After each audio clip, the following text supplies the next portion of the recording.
Start. ಒಂದು ವೇಳೆ ಇವತ್ತು ಡಿಸೆಂಬರ್ 5, 2020 ನಾವು ಬೆಳಗ್ಗೆ ಇಲ್ಲಿ ರಾತ್ರಿ ಇಲ್ಲೇ ಉಳ್ಕೊಂಡಿದ್ವಿ.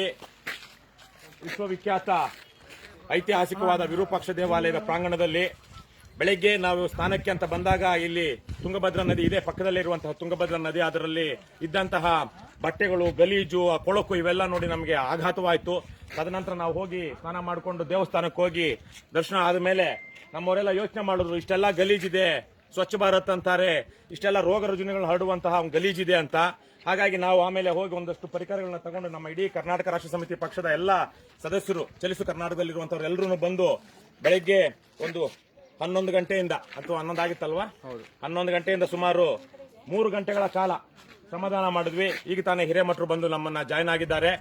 3 ಗಂಟೆಗಳ ಶ್ರಮದಾನದಲ್ಲಿ ಇಲ್ಲೊಂದಷ್ಟು, ಅದೆಷ್ಟು 1-2 ಟನ್ ಇರಬಹುದು, ಆ ವೆಹಿಕಲ್ ಅಲ್ಲಿ ಇನ್ನೊಂದಷ್ಟು ಇದೆ.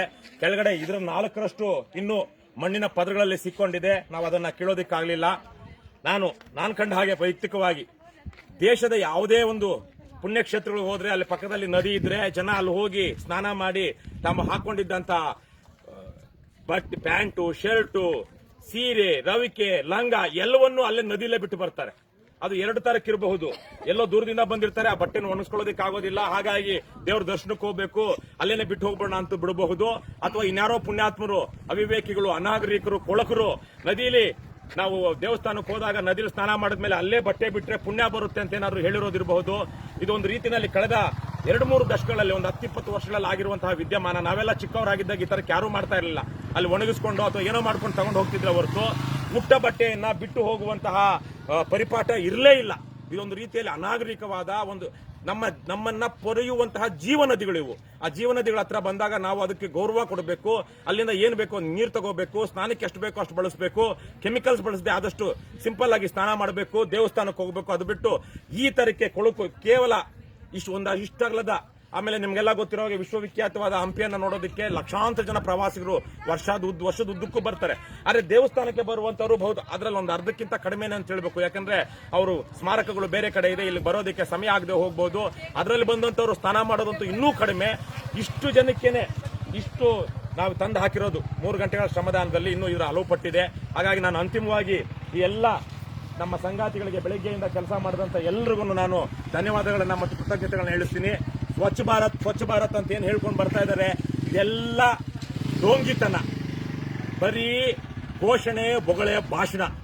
ಇಲ್ಲ ಅಂದಿದ್ರೆ ದೇಶದಲ್ಲಿ ವಿಶ್ವವಿಖ್ಯಾತವಾಗಿರುವಂತಹ ಹಂಪಿಯಲ್ಲಿ ವಿರೂಪಾಕ್ಷನ ದೇವಸ್ಥಾನದ ಪಕ್ಕದಲ್ಲಿ ಇವತ್ತು ಬಿಜೆಪಿ ಕೇಂದ್ರ ಸರ್ಕಾರದಲ್ಲಿದೆ, ರಾಜ್ಯ ಸರ್ಕಾರದಲ್ಲಿ ಬಿಜೆಪಿ ಇದೆ.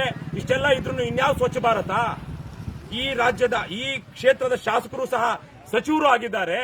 ಹಂಪಿಯಲ್ಲಿ ಈ ತರಹದ ಕೊಳಕು ವಾತಾವರಣ ಇದೆ ಅಂದ್ರೆ ಇನ್ಯಾವ ಸ್ವಚ್ಛ ಭಾರತ? ಹಾಗಾಗಿ ಸಾಂಕೇತಿಕವಾಗಿ ಆದ್ರೂ ಸರಿ ನಾವು ಎಲ್ಲವನ್ನೂ ಸ್ವಚ್ಛ ಮಾಡೋದಕ್ಕಾಗೋದಿಲ್ಲ. ಸಾಂಕೇತಿಕವಾಗಿ ಸ್ವಚ್ಛ ಇಷ್ಟನ್ನ ಮಾಡಿದೀವಿ.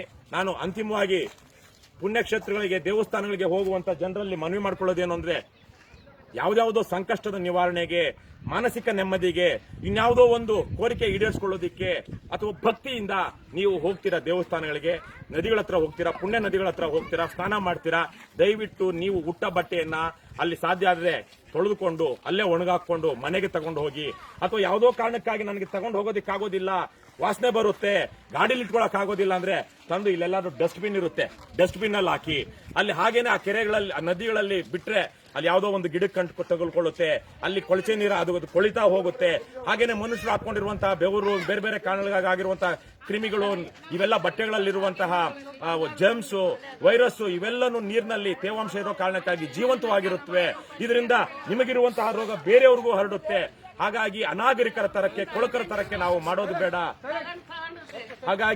ಹಾಗಾಗಿ ದಯವಿಟ್ಟು ದೇವಸ್ಥಾನಕ್ಕೆ ಹೋದಾಗ ನಾವು ಈ ನಮ್ಮ ಜೀವ ನದಿಗಳಿಗೆ ಗೌರವ ಕೊಡಬೇಕು, ಆ ನದಿಗೆ ಕೃತಜ್ಞರಾಗಿದ್ದು ಗೌರವ ಕೊಟ್ಟು ನಾವು ನಡ್ಕೊಳ್ಬೇಕು.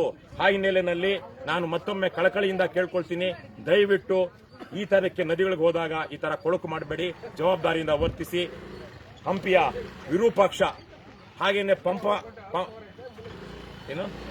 ಪಂಪಾದೇವಿ, ಜೊತೆಗೆ ಕನ್ನಡದ ಕುಲದೇವತೆ ಭುವನೇಶ್ವರಿ, ನಾಡದೇವತೆ ಭುವನೇಶ್ವರಿ ಇರುವಂತಹ ಈ ಸನ್ನಿಧಾನಕ್ಕೆ ಬಂದಾಗ ದಯವಿಟ್ಟು ಇಷ್ಟೇ ಅಲ್ಲ, ಇಲ್ಲೇ ಅಲ್ಲ, ಎಲ್ಲೇ ಹೋಗ್ಲಿ ದೇಶದಲ್ಲಿ ಜವಾಬ್ದಾರಿಯಿಂದ ವರ್ತಿಸಿ ಅಂತ ಕೇಳ್ಕೊಳ್ತಾ ಇಲ್ಲಿ ತನಕ ಅವ್ರು ಯಾರೋ ಬಂದಿದ್ರು, ಅಲ್ಲಿ ಹಿಂದೆ ಇದೆ ಗಾಡಿ, ನಾವು ತಂದು ಹಾಕಿದ್ದನ್ನ ತಗೊಂಡು ಹೋಗೋದಿಕ್ ಬಂದಿದ್ದಾರೆ ಗಾಡಿಯವರು. ಅವರು ಅದನ್ನ ಸರಿ ಮಾಡುವಂತ, ಅದನ್ನ ತೆಗೆಯುವಂತ ಯಾವ ಕೆಲಸವನ್ನು ಮಾಡಿಲ್ಲ. ಈಗ ಅವರಿಗೆ ತಗೊಂಡು ಹೋಗ್ತಾರೋ ಇಲ್ವೋ ಗೊತ್ತಿಲ್ಲ. ನಾವಿಲ್ಲಿ ತಂದು ಹಾಕಿದ್ದೀವಿ. ಮುಂದಕ್ಕೆ ಈ ರಾಜ್ಯ ಸರ್ಕಾರದ ಯಾವ ಇಲ್ಲಿ ಪ್ರಾಧಿಕಾರ ಇದೆಯೋ ಅವ್ರು ಇದನ್ನೆಲ್ಲ ವಿಲೇವಾರಿ ಮಾಡಬೇಕು ಅಂತ ಕೇಳ್ಕೊಳ್ತಾ, ಮತ್ತೆ ಮಾತಾಡೋದಕ್ಕೆ ನೂರಾರು ವಿಚಾರಗಳಿದೆ. ಲಕ್ಷಾಂತರ ರೂಪಾಯಿ ಬೆಲೆ ಬಾಳುವ ಬಟ್ಟೆಗಳಿರೋದು ಇಲ್ವಾ? ಲಕ್ಷಾಂತರ ರೂಪಾಯಿ, ದೇಶಾದ್ಯಂತ ಕೋಟ್ಯಾಂತರ ನೂರಾರು ಕೋಟಿ ರೂಪಾಯಿ ಬೆಲೆ ಬಾಳುವಂತಹ ಬಟ್ಟೆಗಳನ್ನ ಹೀಗೆ ತೆಗೆದುಕೊಂಡು ಹೋಗುವಂತಹದ್ದು ನಾವು ಪ್ರಕೃತಿಯ ಮೇಲೆ ಎಸಗುವಂತಹ ಅಪಚಾರ, ಅತ್ಯಾಚಾರ, ಅನಾಚಾರ.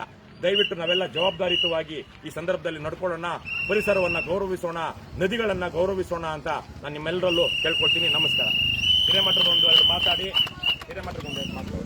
ಕರ್ನಾಟಕ ರಾಷ್ಟ್ರ ಸಮಿತಿಗೆ, ಕರ್ನಾಟಕ ರಾಷ್ಟ್ರ ಸಮಿತಿಗೆ, ARS ಪಕ್ಷಕ್ಕೆ, ಕೃಷ್ಣ ರೆಡ್ಡಿ ಅವರಿಗೆ, ಸರ್ ಹಿರೇಮಠ ಸರ್ಗೆ.